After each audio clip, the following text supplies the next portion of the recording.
Oh, we doing a live. We live, man. What's up, everybody? How we doing? Shout outs. Lights are bright. But what's up, everybody? We're gonna have Emerson Kilgore up in the building in a minute, man. While we wait for him, my man Eric St. John, or he goes by the name of DNA. He wrote this song. His mom passed away. So anyone that lost a mom while we wait for Emerson, we haven't talked to Emerson in a minute. And anytime Emerson comes in, he's always, he always keeps it real, but we're going to have Emerson talk to him, see where he's been. But I want to play this song real quick. It's called A Letter to My Mom. So anyone that lost their mom could probably relate. And he says, and if you haven't, he says spend every moment with them in the physical. But we're gonna play this song, give some people some time to share this. All right.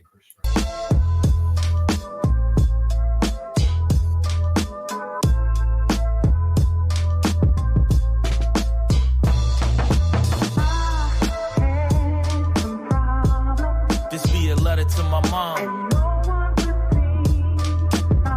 After all these years, we still holding on. This be a letter to my mom.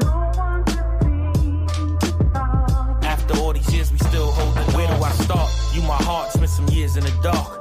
The drugs and my sister had us veering apart. The Temptations and the OJs I would hear in the park. You was a singer before my career had a mark. The inspiration you would coach me. When my pops passed, you was lonely. All your mistakes, they would mold me. Be anything you want, son, exactly what you told me. 11 years old, you brought me that karaoke. We gotta rise above this. Asking where the love went. Was never mad about your drug abuse. It gave me substance. Whenever I'm stressed, you ain't left my side yet. And gave me your last out that SSI check. It's a never ending cycle. I argue and fight you. Instead of being spiteful, I would just write you. Thank you, mama, for these lessons that I got. I'm everything I am, cause I'm everything you're not. This be a letter to my mom. After all these years, we still holding on. This be a letter to my mom. After all these years, we still holding on. Let's look back for a second, cause a mother has a lasting impression. We both Aries and we passive aggressive, but you nothing like me though. Now part of it's funny. Then I became an addict, started borrowing money. It's sad, but all true. What is going on, everybody, man? Shout out DNA. Go check him out. GetMoneyDrinkWater.com. That's a song he wrote, Letter to My Mom. So I always wanted to, show some artists, show them some love. That was a touching song. But we're gonna bring on Emerson. My man, Emerson Kilgore, man. Yo, shout out to him. Holding it down. But big shout out to Dante, UMass Dartmouth, 7 Rhode Island players, all conference now in that MASCAC division. Back-to-back conference championships, going to a bowl game this season, this week. So, get out there, get out to Springfield, Massachusetts, everybody. Saturday, November 18th, 12 p.m., the Golden Bear Stadium in Springfield, Mass. So it's and I asked some of the coaches, is this more than getting in a tournament? And they said getting in a tournament is very hard. And getting to a bowl game is very hard. But we're conference champions, and we want to be conference champions and win that bowl game. So shout out to these guys, all the work that they're doing. Dante busted just about every school record. Dude still got another year. What's up, Emerson? Mike, how are you? All right, how you doing, man? What's going on, man? I'm good. First, I want to congratulate UMass UMass Dartmouth for doing a spectacular job there. Again, back-to-back champions. That the whole staff there is doing a wonderful job. Obviously, Coach McCormick doing a great job of recruiting these Rhode Island men and really getting it done. I know Najee's out there as well, holding it down, doing his thing. So really a great thing to see. And honestly, I'm not going to lie to you. I'm really not surprised. I see all them young men from Rhode Island making all conference and, first, second team all conference there. I'm not surprised. We've been saying this for years that Rhode Island football players can bowl. We've been saying it for a long time. And honestly, we needed an avenue for it to really shine. And honestly, Coach McCormick has no question, provided that avenue for these young men to be successful. And the proof's in the pudding here. I mean, look what they're doing. Look how they're doing it. And they continue to be successful there. And, so shout out to that program, really doing a good job with these young men. And, I'm proud of all those Rhode Island kids that are really getting it done. And, I'm just very happy to see this, that, that they're competing at a high level and getting it done. They're at a bowl game. Last year they went to the playoffs. This is what really needs to start happening, to start highlighting Rhode Island football. And UMass is doing a great job of doing so. Absolutely, man. Sending 7 kids from Rhode Island, all conference is big. First team, offense, defense. Angel Sanchez, a lot of people say, oh, he could have done better. Can't believe he went to UMass. But you know what? Angel is the king up there at UMass Dartmouth right now. Back-to-back championships, All-American. Shout out to Angel Sanchez, and, hitting the books, doing what he has to do. Another player that's sticking out, Brandon DeCharo, second team coming out of Burrville Broncos, a real line guy, and you actually trained him. I did, and I remember him coming in here, and he's obviously a very strong young man, and came in, got his weight down a little bit, cut a little bit of fat off him, and he was just going from there. I mean, he did a really solid job here in my gym. Very proud of that young man. All the credit though belongs to him, not me. He did a spectacular job in his gym, and he's just been dominating on the line. I mean, literally, every once in a while he would send me some film of him just literally just tossing defensive ends around. I mean, it was phenomenal to see. But shout out to him and his work ethic and what he's done, and him getting it done there at UMass. Absolutely. The best thing is that before and after picture that he had, and I think somebody posted it, and just the transformation of the tone of his body and how strong Brandon got. And another good kid that came out of Burrville that also made, I think it was second team, is Stockwell. A very, very good football player. Burrville produces some studs for sure. Yeah, they do, and as a shout out to their program, they're doing well.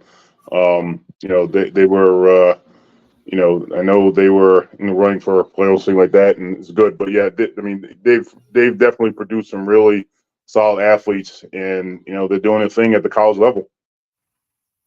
Absolutely, man. It's great to see all these Rhode Island high school kids going to college, getting it done, and yes. We have another round of kids. And I talked to Ryan, and he said after the bowl game, he's going to come on, and maybe, if some parents have some questions, some players have some questions, figure out what your core GPA is. That's very important.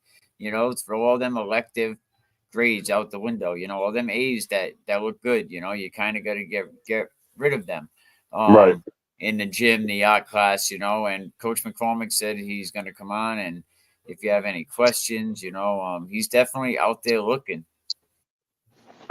And Coach McCormick's a great resource for all Rhode Island athletes. Just to sit and talk to him. Get an opportunity to get to know him. I mean, he has your best interests in mind, and and it's just obvious for what he does. I mean, literally, I bumped into him a couple months back in Best Buy in Warwick, and literally, it was a 2-hour conversation. I mean, the passion this man has is literally unmatched. Like, I mean, this guy grinds. I mean, like, when people are sitting there sleeping, he is up recruiting. He is up making himself a better coach. The coaches he knows, the information he can get for you. I mean, he's an absolutely solid resource for all these kids that are interested in playing football at the next level. I would definitely, encourage all to get to know coach, send him your film, just get to know him, regardless if you're being recruited by him or not. I mean, just get to know this man. Like, he truly has your best interest in mind. And honestly, a lot of coaches can't really say that. Like they just want to build their program. Like he wants these Rhode Island kids to succeed. He puts them in the best position so they can, and that's all you can really ask for. And I think a lot of these Rhode Island athletes, that are gratitude to him, because I mean he's a phenomenal coach, a phenomenal man, and again, he really does his best to get all these Rhode Island kids to that next level and have them compete and do well. I mean that really hasn't happened here. I mean, this is really something to be proud of, and I'm glad to know Coach McCormick. I'm glad to know his wife and his family. They're really great people, and I wish him continued success. And getting these young men from Rhode Island at the next level. I mean, it's all these boys can really ask for. It really is something special here.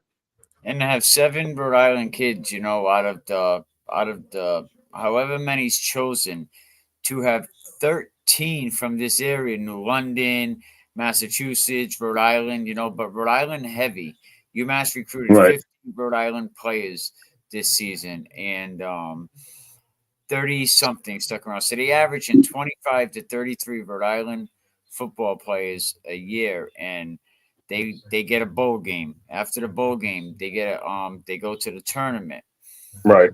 They win the conference. Go to the tournament last season. They win the conference. They got a bowl game this year. I mean, they're building a program for success. First year coach Josh Sylvester, shout out to him, doing a good job. They bring Najee Barrows up. Yeah, you can't deny how electric Najee is, and he just draws. His energy is so infectious, and he's doing a great job up there. Yeah, man, congratulations to these guys, back-to-back championships. Dante had a record-breaking season. 4 major mocks as a starter in all 10 games. A captain, he completed 143 of 251 passes. That's 57% throwing for 2,233 yards and 21 touchdowns with 7 picks. That's the second straight first-team honor for Dante Santos, and we all know how hard that is. Who's also a second-team offensive selection in 2021. Besides his strong arm, he also ranks 3rd on the squad in rushing, carrying the ball 34 times for 250 yards. I mean, he has Golden Helmet Awards. Ryan said that he built himself to be a Greek god. Is pretty much what Coach McCormick said. So, yeah, shout out to him, man.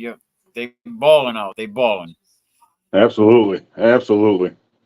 They balling. So, Emerson, on to some. All right, let me get this picture down. Shout out to wish them the best of luck, man. Playoffs are here, man. Already a full season.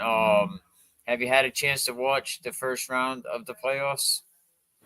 No, actually, I haven't. I've been, business has been kind of picking up a little bit in the gym, and I've been working a lot with some of the youth programs around. So, unfortunately, I have not. Well, right now West Warwick played a tough game against Lincoln. West Warwick, Coach Pennington, they're doing a very, very fine job with that program. And I think it came down to a 2-point shot. I was listening to the broadcast, Coach Green saying, "Go for it, all or nothing," and other guys like, "Nah, you kind of got to play for this." But shout out, but that's going to be them in Middletown. Middletown played Johnston. I believe it was Johnston. Yeah, another tough game. So now it's going to be Middletown and West Warwick, man. Coach Kessler. A lot of people saying he's one of the up-and-coming better coaches in the league. And Coach Pennington, man, definitely you can't deny him. If he wins the Super Bowl, bringing 2 programs to Super Bowls, you definitely got to be talked about for Hall of Fame. So I definitely agree with that. So let me just say I have the pleasure of knowing both head coaches. I bumped into them I bumped into Coach Kessler a while back. I was scouting a youth game and had a good conversation with him. And again, he's another one. You can see the passion for football just kind of just coming out of him. And and then Coach Pennington I've known for quite some time. I have to agree with you. He definitely has to be. I honestly think, regardless of the outcome of this game, which honestly I am not going to predict because you have two absolute solid teams playing for the Super Bowl there. And it could go either way. But Coach Pennington has really kind of cemented his legacy here. I mean, he was up there in North Smithfield and got it done there. And then, he basically took, West Warwick from a rags to riches story here. They were struggling, and then, he basically turned this program around within a few years, and now they're Super Bowl contenders. So, this is something that needs to be recognized. He's done a spectacular job there at West Warwick, and he's doing his thing. So, shout out to him doing his job there, and I wish both coaches the best of luck in the Super Bowl. I know that's actually going to be a really solid game. I'm definitely interested to see the outcome of that. And I started in Division III because I think Division III was the most exciting division this season in football. It had a lot of close, a lot of good teams. Coach DeLawrence, he seems to always grind it out, get his team in the playoffs. It's something that he's had a lot of success doing. And every year, a lot of people count DeLawrence out, and he grinds and makes the playoffs. Tough team up there on Johnston, had an all-star coaching staff. Coach Achado brings in, Coach Santeri from Cranston, the former coach over there, and he had some good players, man. There was some great programs in Division III this year. Agreed, and again, those coaches are doing an outstanding job with these programs, and really get these young men to compete at a higher level. I really do. I really do respect a lot of these guys that take their time and do this, and not just do it, and do it with passion. I mean, that's really the difference. The difference between just doing your job and doing it with that passion, with that feeling of I'm going to get these kids better, and I'm going to help them compete, and possibly get them to play at the next level. But I'm definitely glad to see this. It's definitely a step in the right direction for Rhode Island football, and I hope it continues. Absolutely. Division II, I think everybody kind of knew, unless there was, a hiccup, that we were going to see Barrington and Cumberland, the two strongest teams all season long. We're going for Barrington. Let's go Eagles. We flying high, one other thing I want to say about West Warwick, 10 years ago, they won the Super Bowl 2013. So it seems like, so here we are 10 years later, and they actually beat the Clippers. And here we have the Clippers in the Super Bowl again, 10 years later, playing Barrington. And both these teams come out of D1 a couple of years ago. They both have about 100,000 players. No, they each have at least 100 players. Cumberland did something pretty crappy. They cut a lot of their younger players, but before they went into the playoffs, and being the only team to do that, I thought that was a pretty crappy move. But it's gonna be Barrington and Cumberland. So what do you think about that game? So first of all, I think that situation was very unfortunate. I know there's been a lot of drama, for a lack of a better word, going on in Cumberland. My personal opinion, I don't think that was the best thing to do. I think, young men that are going to be the future of your program should be able to taste what the current program is doing. And to cut those young men, it deprives them of an experience that honestly they might not ever get. I know that the have them sit out and watch from the stands is very unfortunate. But again, whatever rationale he has. But I don't think that'd be something that other coaches would do. But outside of that,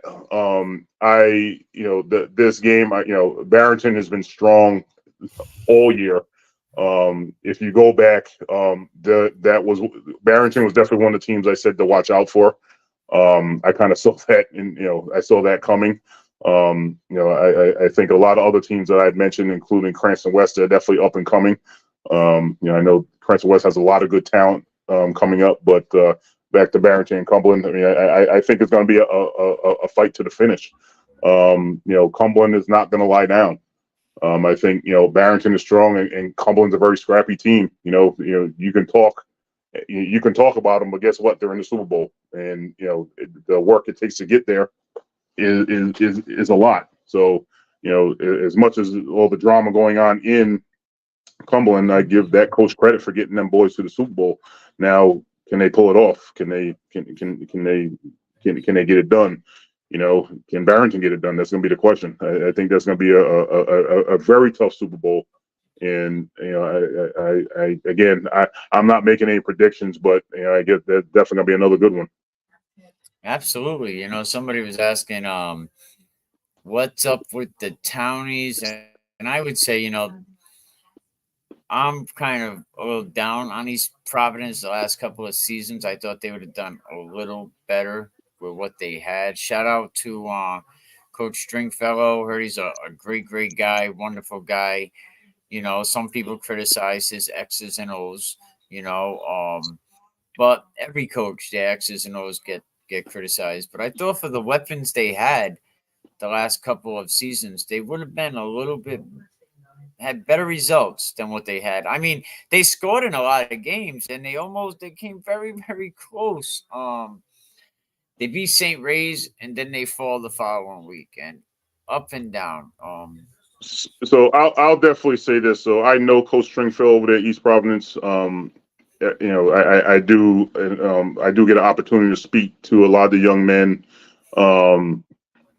That they usually run a camp, and I usually speak to them about my experience of playing football and just doing the right thing and stuff like that. Coach Stringfellow is a great person. He's a great person. He's a great coach. There's great coaches over there. I think that there's sometimes that it's football. Like sometimes you're up, sometimes you're down. And people can get on coaches for play call and stuff like that, but it's very easy to be critical of a coach and not being, and not be on the sideline dealing with what you're dealing with as well. I don't really get into that too much. I've heard about it. I'm not too well versed in it, but I do think that Coach Stringfellow will turn things around there. I know he'll figure things out, and he'll move forward. And East Providence will be a top contender in the next year or so. I mean, they have some young kids there, and this is going to get better. And that coaching staff's going to make sure that happens. So I wouldn't count them out at all. I think Coach Stringfellow is doing a great job over there. I mean, they have a fantastic facility over there, easily one of the best in the state, easily. And they just got to keep grinding, and that's what Coach Stringfellow is going to do. Absolutely. They scored points all season long. Scoring 19 points against East Providence, 26 points against EG, shutting them out. Where else did I have them here? 20 points against Burrillville. So they scored. The only game I think they really didn't score a lot in was the Cumberland game, but Cumberland was just very, very good. And they said, "Thank you for keeping it real, gentlemen. I do enjoy when you have a great guest. Happy holidays." Emerson is a great guest, always keeps it real. But so East Providence was scoring. So great facility. Come on, next season it's time to get back up on it. And townies are always resilient. They are. So Division 1, before we go on to Division, I saved Division 4 for last. Division 1, NK shocked everybody. Dog walking LaSalle. Like, they just put the leash there. Let's go. Come on, boy. Like, no one's seen that coming. What was it, like 45-12 before, like something like that? Yeah. Did you think that was gonna happen? Honestly, no. I expected a very solid game, and you know, with the four teams in Division One. I mean, let's just as the show says, let's just keep it real. Um, you know, everyone always expect it to be Hendricken versus LaSalle. Um, you know, that's just the expectation. And I give credit to the North Kingston coaching staff. I mean, they coached some young men, and I would definitely say that was an upset. You know, Jeff Malcone runs a fantastic program there at LaSalle, and unfortunately for him, it's just like the statement says, any given Sunday or any given game day, you can be beat. And that day, it was North Kingston's day. Things just didn't work out, and North Kingston had the upper hand, and they won. And I don't I don't think that anyone should be like, wow, like this is crazy, blah blah blah. I mean, I was not there, but by the score, I think North Kingston was prepared, and they went there and they did, and they did what they did what they needed to do. So I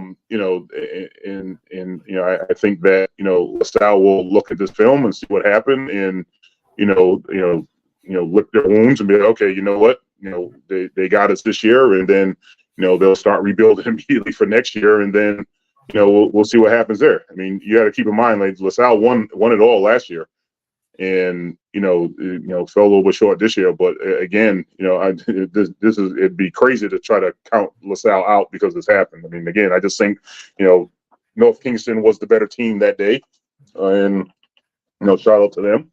And I'm expecting I'm expecting a very good Division I Super Bowl.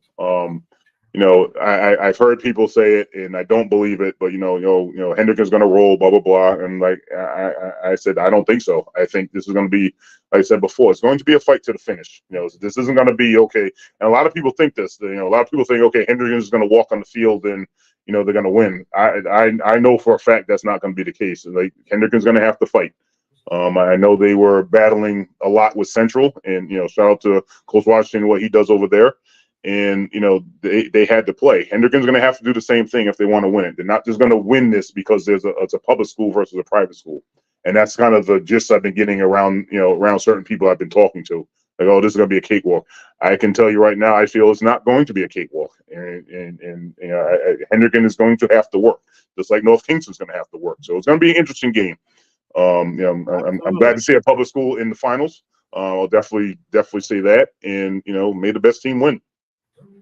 No, yeah, I was very, very surprised. I mean, Central and Bishop Hendricken, they just play each other tough. It's like the Miami New England Patriots, no matter right. Or the Jets Patriots, they just always play each other tough. That game went all the way down to the end. I thought there was a chance we were going to have a public school championship. I really did, almost a chance. I think someone might have said there was a controversial call. But at the end, Hendricken ends up pulling it out, and now it's going to be Hendricken, NK. So a very good game. Both teams see if they're prepared. I think LaSalle, Denton reclassifying, going somewhere else, losing him, really hurt them. And I think Mosley sees how hard it is to replace Dean. The former quarterback that's up at Assumption right now. Mm-hmm. So yeah, they always got next season, time for basketball, but yeah, and then we have Division 4, and shout out to Davies, 5 years, made it to a Super Bowl. They're about to make history if they can get by North Providence, and the North Providence EWG game. You could watch that on Digital Reel. It looked like EWG went ahead, had the go-ahead touchdown to win the Super Bowl. Bad call, got called back. North Providence ends up winning, going on to the Super Bowl. EWG player ends up slamming his helmet, which is never good, but tough game, man. Them playoff games are tough to lose. They are, and one thing I talk to the young men when I officiate is that one thing I always say is football is an emotional game, and and I tell them not to let their emotions get the best of them because I'll flag them and throw them out if I have to. But I understand that not that I condone them slamming their helmets, but I understand the emotion behind that, and I get that. Coach Stringfellow down there in Exeter West Greenwich is doing a good job down there, and it just continues to roll there. But the one thing I do want to say is, and I can say this over the past couple of years because I've officiated North Providence games. And that coach there has done a fantastic job of literally bringing them from, as one of the former coaches at Syracuse used to say, from the outhouse to the penthouse. North Providence used to be that team that, okay, there's almost a guaranteed win. And I think that coaching staff knows that. I've officiated those games for years, and it was usually 30-0, 28-0, 41-0 at halftime. For that coach within 3 years to take that program, completely change the atmosphere there, and now they're in the Super Bowl, he definitely deserves his flowers. I think he's done a phenomenal job there. I didn't get a chance to officiate any of his games this year. I did some last year, and honestly, he was a class act from top to bottom. And I'm very happy for him for the complete turnaround there. I know it was needed. And I'm glad he has done a phenomenal job of doing that. And I wish him well in the Super Bowl. But I mean, he definitely deserves his due because literally North Providence was always that team that that teams would beat up on. So definitely glad to see that. Definitely see that North Providence is on the up and up here, and hopefully this continues in the next few years. And then Davies takes down Smithfield 34-7 to advance. 5 years in the league. Coach Cabral, he has a chance to bring a Super Bowl back up there to 116. He does. He's 5 years and has been in the big dance a couple of times. That's definitely something to say, about what he's doing up there and what he continues to do up there. He's always run a top-notch organization, program, and he will continue to do so. And again, it's definitely going to be a good one, when that Super Bowl comes here. But again, I'm very glad to see those programs doing well. That's basically, like these young men are getting a good experience. They're being coached well, and it's paying off, and that's what this is about. Well, let's take a walk from Davies up to Bryant, right? Why are we not having championship games in these state universities? So that is an excellent question that I wish I knew the answer to. So let me rewind back a little bit during my time playing in Rhode Island, and where all the games were at Pierce Stadium in East Providence, which honestly at that time was probably the best field in the state. We've evolved since then. Thank God. Obviously Pierce was a great field, and no disrespect to East Providence and what they did for the football community back then, but it is time for us to step up. All these other states, let's say for example Massachusetts, okay, we don't have a Gillette Stadium. We don't need a Gillette Stadium. Okay, all the Super Bowls are played there. Okay, but we do have other options. We do have URI. We have Brown. We have Bryant. Let's use them. I don't understand what the issue is. Our Super Bowls need to be highlighted just like the rest of these states here. And again, I do understand it. Some does come down to availability. I definitely get that. Obviously that is a hindrance, but we do have 3 fields to choose from. Okay, from and the college level, and you can't tell me that we can't get a field like that. And again, working with these colleges to get multi-year deals should be what we're trying to do. But again, it's just not happening. And I don't know what a disconnect is. There's a lot of things in Rhode Island football I just don't understand. I don't understand why certain things are the way they are. But this is definitely one of them. I definitely think that the high school Super Bowl should be showcased at the better facilities in the state. And no disrespect to Cranston Stadium, because Cranston Stadium is a great stadium. However, with every other state and what they do and what they try to get done, we should at least have our Super Bowls at one of those 3 colleges. There shouldn't be any argument about that. These young men and young women who play this game, deserve at least that.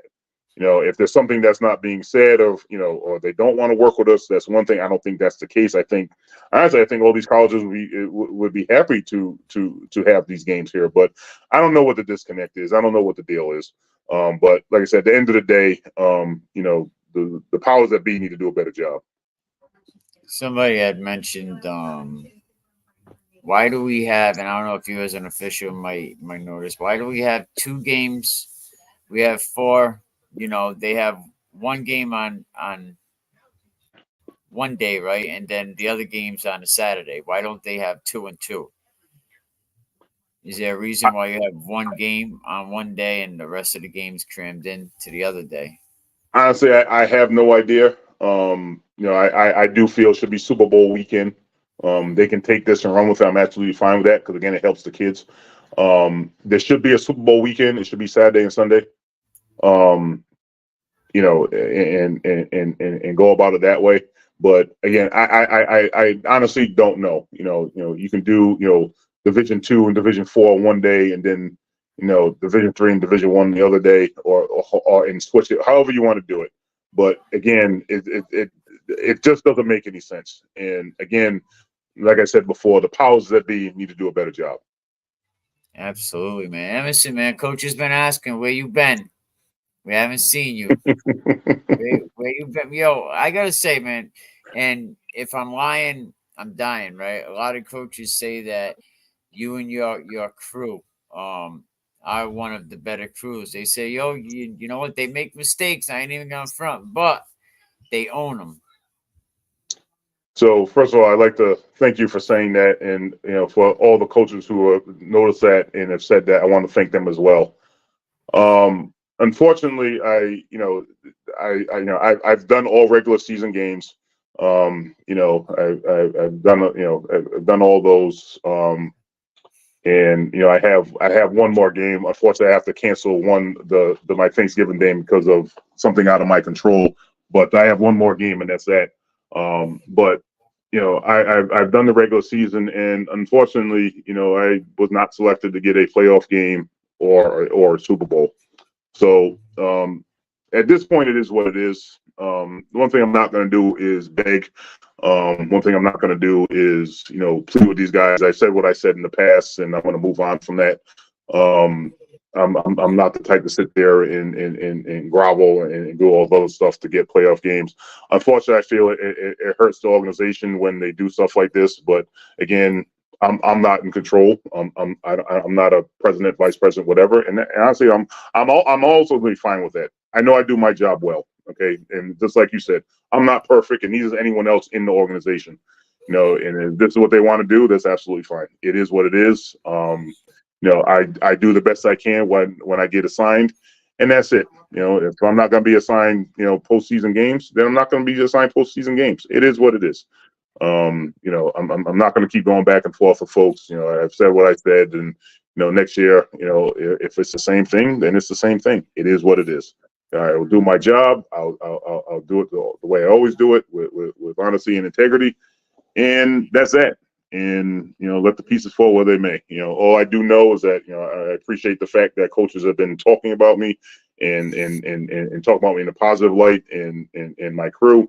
And I'm just going to leave it as that. It is what it is. So I'm glad to get the games that I do get, and I'll do my best there, and that'll be that. Now, another thing that came up today, right? There's my man Triple OG Richard Addison, right? He's on his kick that we don't want to hire no black officials, man. Like, I think that's pretty messed up that the league don't want to hire no black referees. Can you go into that at all? Absolutely. So let's get something very clear. This is not a race issue. Okay. So, first of all, would it be good to have more African Americans in the football the referee association? Absolutely. Absolutely. I would encourage anyone and everyone, regardless of race, if you're interested in becoming an official, please contact me, and I'll get you in contact with the people that that will move that along. However, the problem is, and there's a couple of African Americans, obviously, that are officials outside of me. But the thing is that no African Americans are signing up. They're not actively coming here like, oh, I want to be an official. So that's the real reason why we don't have a lot of African Americans, because they're just not signing up. So it has nothing to do with, okay, well, we don't want this person, we don't want that person. Like, everyone goes through the same process. I went through the same process that the person last year went through. You know what I mean? Like, we all got to take a test. We all got to take a field test. We do all that. So yeah, that's the start shooting on race is kind of, it's not the way to go. You can definitely say, okay, I wish there were more. I can understand that. We encourage women to apply. We encourage minorities to apply. But to sit there and say that they're not, that this organization is turning away African American applicants is just nonsense. That's absolutely not true. We encourage the diversity because, again, we want to be somewhat representative of the players and the teams that we're officiating with. So it has nothing to do with race. That shouldn't have even been brought up. That was definitely not a wise statement to say. I think that if you're going to say something like that, at least back it up. Have your research done. And if that was done, you'd know that was not the case. Yes, there's many issues in the world of football officials, but turning away people because of their race is definitely not one of them. No, and I think we just the last couple of years, Mike Washington, got the job at Central. Stanley Dunbar ended up getting the job up at Westerly. West Pennington goes to West Warwick. Jay Addison, Coach Quayway, so and that's as far as coaches, but we were talking about referees. So yeah, no, I just wanted to, I know that came up earlier, and no one better to ask than you. So there's your answer to my guy, Triple OG, Richard Addison. Yeah, a couple people kind of got a little offended by it, but yeah, I just figured we addressed that. But Emerson, man, it's always real. What's going on at 401 Strength and Fitness? Things are starting to pick up here. Definitely, football players are being, they're finishing up their seasons, and they're looking for off-season training, and coming in and starting that process. I'm very eager to get going this year. I think that we'll hopefully have a really good off season with a lot of kids coming in here, and again, the kids that they put in that work, if they're with me from right now until June, there's differences. Like, I know we talked about Brandon DiCarlo at UMass Dartmouth with the transformation he had, and he was with me for a good 6 weeks. And I got a good 15 pounds off of him, and he was leaner and much more mobile and much more explosive. So that's what I do here. I make athletes better. I work on those things that you're not going to traditionally work on in a regular gym. And that's one of the big things I've been catching a lot of heat with that too, because it's a lot of these coaches are all about basically bodybuilding and powerlifting, and that's not what athletes need. They need some of that, but they need more functional movements. And that's what I'm working on, position specific movements, especially offensive, defensive line wise. Like, obviously that's my specialty. So, they're folks are really starting to realize that, and people are starting to come in and seeing the difference between, deadlifting here and then, being explosive with kettlebells and dumbbells, things along those lines. So, I mean, that's really the difference here. And, again, there aren't that many machines in my gym. Not that many machines here at all. But, what you do with your body, how you can move your body to, be more explosive and step the right way, and, and proper hand placement and hip movement. Like, that's what I work on. That equals success on the field. And I'm glad more and more young men are seeing that. What's that? You are the machine. Yeah.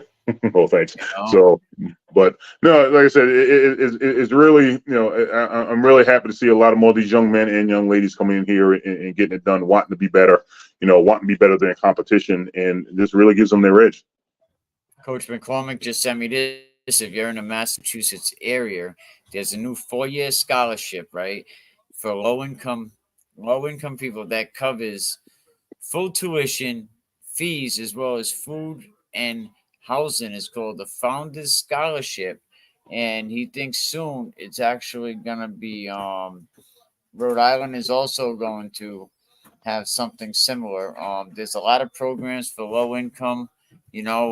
If you're trying to get to college, man, and you are low income, don't let that discourage you. You know what I mean? It's always possible. I seen some tuition being low as $2,000 that the family pays for their kid to go to school. So Right. don't let that discourage you. If you want to go to college, hit me up. You can inbox me or inbox any of there's a lot of recruiters around. Yeah, so don't be discouraged. There's a lot of programs out there for low income, but right now Massachusetts called the Founders Scholarship, and that's something they don't want a lot of people to know about. A lot of programs for low income. Well, They I'm, don't I'm really glad you shared that realize. information because it's definitely good. Hopefully, it can come down to Rhode Island. I'm absolutely positive that a lot of young men in those situations could definitely benefit from that, and hopefully get them playing at the next level. Absolutely. Emerson, man, it's awesome. And thank you. Shout out 401 Strength and Fitness. Get your butts down there. Be prepared to work. There's no machines in that gym, man. You Nope. are the machine. Yeah, we get down there. It's on the 400 block of Warwick Avenue. I remember taking Warwick Ave with the family going to Rocky Point as a kid, taking that little ride, from Southside, you know, uh, Hmm. all the way up that way. But shout out to you, Emerson, man. Let's go. Thank you. All some great football games. Get out there, watch these games. Um, yeah, Yeah, good, it's good, gonna good, be awesome. good luck to all the teams in the Super Bowl, and you know, do your thing. Absolutely, and good luck to UMass Dartmouth, man. You know what? UMass Dartmouth is bleeding 401 now. It They're is. definitely bleeding Rhode Island. Having 7 Rhode Island players, all conference. Winning. Shout out, man. Good luck to Ryan and the whole crew up there in their bowl game next week. Get out there, Springfield, Massachusetts. Emerson, thank you. Absolutely. Thank you, Mike. Thank you. Okay, we'll talk to you soon. Bye bye. All right, bye, Mike. Always great having Emerson on. Like I was saying earlier, Dante up there at UMass scored smashed every record just about. Along with 6 other Rhode Island players, that been recruited up there to UMass Dartmouth. 13 in total.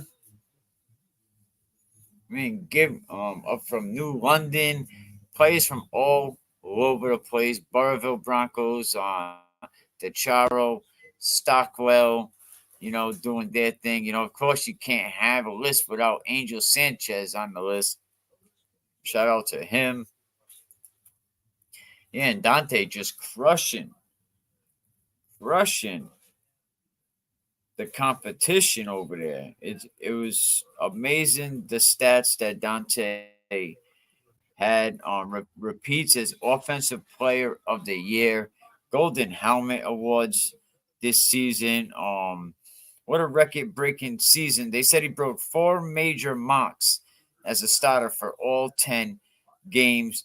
He completed 143 for 251 passes, thrown for 2,233 yards. They said besides passing, the boy could run, carrying the ball 34 times for 253 yards, 6.8 yards per carry. A golden helmet award winner, and it ain't over because Dante still has another year to put up season high games like 319 yards. in a win at Westfield State. He'll go to their house and do it. He rushed for at least 20 yards 5 times in 2023, including a season-high 66-yard game on 6 carries at WestCon.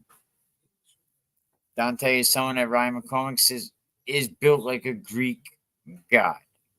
His words, not mine. Good luck, Coach Penn. It's going to be lit. It's going to be pretty awesome. Yeah, see ya.